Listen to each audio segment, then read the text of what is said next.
So hindi ko na papahabain pa. Sa totoo sinangkuha ko rito is 62K. Ito pera mo, 62K, di ba? Siguro may bibigay ko sa ito. Kahit matalo ako ng 2,000, hindi na ako kumita rito sa unit na to. Bigay ko na lang sa iyo ng 60K. Kung bili ka pa ng helmet, pangkain sa daan. Yung pera mo dyan, sakto 62 talaga. 62. Bali 50K. Ang lalamog na lang. Manlalamog mo na lang. So hindi na kita papahirapan para makatawad. Birthday ko rin eh. Birthday mo? Oo. Hindi nga, pati lang hindi mo. Ang ganda ng istorya mo. Bali pinangutang mo yung pera dito. Pinag-ipunan ko lang talaga to sa trabaho ko. Tsaka gusto ko talaga magkamotor. Good day mga bossing. Bali gabi na at may humabol pa sa atin para makipagtawaran. Siyempre, binagbigyan natin mag-vlog. Kasi sabi niya sa akin, kaya siya nagpunta rito. Talagang kahit late, medyo late na, hinabol niya talaga makarating siya rito para makatawad siya sa unit at makuha niya yung pangarap niya motor. So tara, kilalanin natin kung sino to. So, bossing, taga saan ka? Taga San Juan pa po. Ay, San Juan. My name is Rapi Ignacio. Yan, pangalan ng Sir Rapi. Yeah po. Ay, si Sir Rapi, baka may mga gusto kang batiin. Shoutout po sa leadman ko dyan na DMCI. Tsaka mga kaibigan ko po, kasama ko sa trabaho. Anong trabaho mo, Kuya Rapi? Construction lang po. Construction worker ka, Apo. Kuya Rapi. So, anong skills mo? Labor lang. Labor ka Apo, lang. apo. Napakahirap ng trabaho construction worker. Ha? So, halos kalahating katawan niya nakalubog din sa hukay. Siyempre, baka mabagsakan sila ng ganyan, etc. So, napakahirap ng trabaho nito. So, sir, medyo hindi pa kami nagsisimula. Nasusuntok na damdamin ko kagad na ito. So, mga gusto ko pa mati, wala na. Wala na. Ito, ang motor na to, pangarap ko talaga to. Oo, Saan mo kinuha ang pambili nito? Inipunan. Kung sakaling ibibigay ko sa presyong gusto ko. inipunan ko lang to, sir. Tsaka, pinangutang ko pa yung ano na ito, yung iba. Oo, talagang napapaganon pa si sir eh. Oo, napapaganon eh. Bali bagkos, pinangutang mo yung pambibili mo rito kung sakaling ibibigay ko sa presyong gusto mo ba o gusto ko? Gusto ko. Gusto ko. Gusto ko. Gusto nyo. Gusto ko. So, nakakatuwa lang, di ba? Ano na tayo? 10 p.m. na, so cut off na tayo, pero pinagbigyan pa rin natin to. Gawa lang, nag-joyride lang siya, simula Pasay? San Juan. Ay, San Juan. Simula San Juan, papunta rito sa San Jose del Monte, Bulacan. Malayo rin yan, mga bossing, no? So, nag-joyride lang si Utol. Utol, matalong ko lang bago tayo mag-start magtawaran. Ba't ako napili mong pagbila ng motor? Kasi bukod sa 3 months warranty at saka lifetime papers. Sige, okay. Lifetime papers, tsaka subok na rin sa at saka makakatawa din tayo dito. Oo, yun. So, trusted, subok. Nakikita mo, napapanood mo ko na maraming bumibili. Maraming bumibili. Nakakatawad. Sa totoosin lang, yung lifetime warranty natin sa papers, ginagawa naman talaga yan dapat eh. So, kung sa mga ibang buy and sell, hindi ko naman sa nila lahat. Sana bigyan nyo rin ng magandang laban yung mga nagiging buyer natin kasi syempre pinaghihirapan nila like nung trabaho niya, di ba, construction worker. So, pinaghihirapan niya yung pera para makabili ng motor. So, sana wag na lang natin benta ng peke o ano man. So, sobrang sakit kasi sa pakaramdam nila. Kasi talagang pinaghirapan na lang ng matindihan. So, sir, sige, magdiretso na tayo, tawaran na tayo. Ready ka na? Talagang Ready. Ready na si Utol. So, Utol, ang asking price ko rito sa B4 natin, ilan ba mileage nito? So, Honda Click B4, 17K mileage, may plaka. So, kompleto naman. Wala naman siyang issue. Naka-registered na rin siya ng 3 years. Then, bagkos, ready to transfer. Kasi, dito sa local garage, pag bumili ka, wala ka nang poproblemahin, gagamitin mo na lang. Hindi ka na rin mahihirapan, ipa-change name sa pangalan mo. Di ba? Bagkos, may lifetime warranty pa tayo sa papers. Example na peke, talong ka sa karnap, anytime, anywhere. Kahit lumipad yung motor, ibabalik ko yung pera nyo. Wow. Babalik ko yung pera mo sakali na mapigilan tayo. Kaso, malabo tayo mapigilan kasi talagang iniingatan din natin gumawa ng unit, gawa ng hindi na dapat natin ipahamak kung sino yung makakabili sa atin ng motor.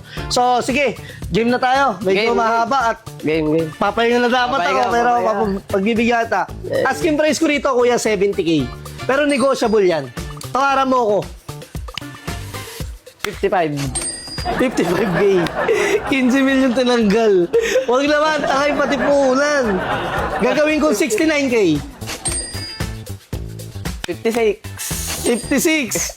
68K. 57. Yan, 57 na yun. Gusto ko nagdadagdag. 67. 58. 58. Bigyan mo ako ng reason kung bakit po tinatawaran tong unit na to. Kasi ito talaga, pinag-ipunan ko lang talaga to sa trabaho ko. Tsaka gusto ko talaga magkamotor. Sarili ko. Pinangutang ko pa yung iba para magkamotor lang. Ano ka ba? Bisaya? O, ano Bisaya. probinsya mo? Ano po? Davao. Davao ka. So, ba't paano ka napunta rito sa Manila? Parang may tita po ako sa Batangas. Kaya kinuha nila ako. Pinatrabaho sa kanila tapos nagka-ano lang. Nagkaroon ng gap, problema, lang. umalis ka ron. Umalis ako doon. So, sa madaling salita, yung tinutuluyan mo rito, na kamag-anak mo, nagkaroon kayo ng problem. Din ngayon, na parang sa madaling salita, napalayo ka sa kanila, ang hirap ng sitwasyon. Napalayo ka sa kanila, parang sa madaling salita, parang napariwara ka na nun. Oo. Di ba? Kasi sila na yung inaasahan mo, sila yung sinasandalan mo, na kaya ka nakipagsapalaran dito sa Manila dahil may kamag-anak ka. Oo, kamag-anak. Kailan? Kung kukunin kita sa akin, obra ba sa'yo? Magkano? 600? 695. 625? 695. 695 ang sahod mo? Hindi kita mapapasahod ng 695 per day. Siguro mapasahod kita 500 per day, pero sagot ko lahat. Pagkain mo, tutulugan mo. Okay ba sa'yo yun? Pwede, sir. Pwede. Ha? Pwede, Gusto mo pwede, ba? sir. Pwede, sir. Kasi ito sa totoosin, no, di ba? Yung mga gantong tao kasi yung dapat talagang pagdating sa trabaho kasi yung mga to, talagang wala silang arte, wala silang selan, kasi alam nila yung hirap ng buhay.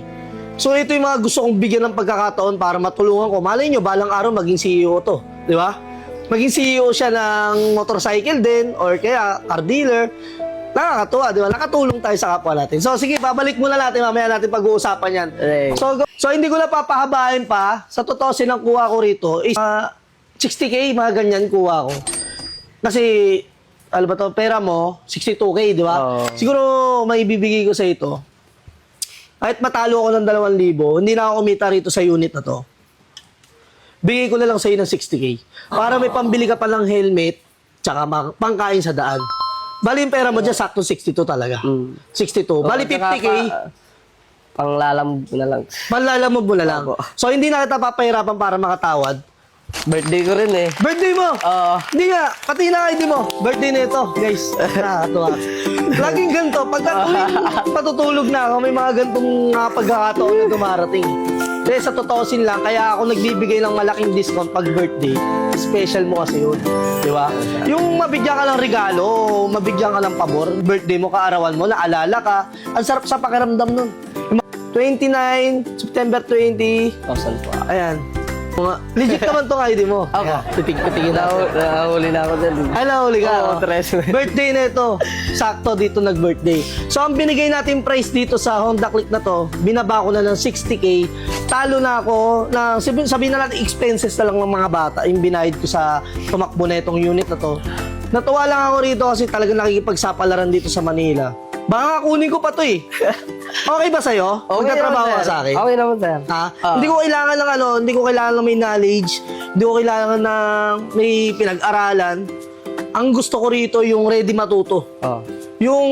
Ang pangarap ko kasi sa mga tao ko, sa totoosin lang, lahat ng tao ko sinasabi ko, ang pangarap ko sa kanila, hindi lang para trabahador habang buhay. Ang pangarap ko sa kanila, maging CEO rin sila balang araw. Di ba? Kung ituring ko yung mga trabahador ko rito, parang kapatid ko. Kung ano yung kinakain ko, ganun din lang kakainin mo. Diba? Tapos yung mga tao rito nakagamit ng Mustang, nakagamit ng Miata, nakagamit ng Pajero, kung anong-anong mga sasakyan yung mga nagagamit nila rito. Kumbaga kung ano yung gamit ko, gamit din nila. Kung desidido ka talaga magtrabaho sa akin, bibigyan kita ng pagkakataon. Pwede natin itong tulungan, bigyan natin ng pagkakataon na maging CEO balang araw to si Kuya Rapi. Sige, sir. Medyo sumusuntok sa akin damdaman yung mga galing pang probinsya. Nakikipagsapalaran na magtrabaho rito sa Manila, di ba? So, guys, di ba? Minsan, ang kapalaran talaga, hindi mo masabi. Napasyal, bumili ng motor. So, birthday niya ngayon. Happy birthday. Gusto mo kantahan ba kita? Tawag na, sir. Okay na yun.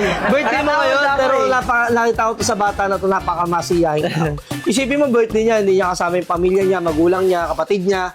So, yan. Ang Pwede malaki mo rin, no? batiin yung mga magulang mo. Shoutout sa magulang ko dyan na nasa Mindanao. Ingat po kayo dyan lagi. Sa mama, papa ko, kapatid ko, sa mga So, yun lang mga bossing. Mag-uusap kami nito pagtapos na itong vlog na to. Seryoso ako. Kung makikita nyo to sa vlog ko na to, sa mga susunod na vlog ko, nasa akin na siya. Napakaganda na ng condition nito. Patabain natin to, di ba? So, tuturuan natin kung paano maging negosyante.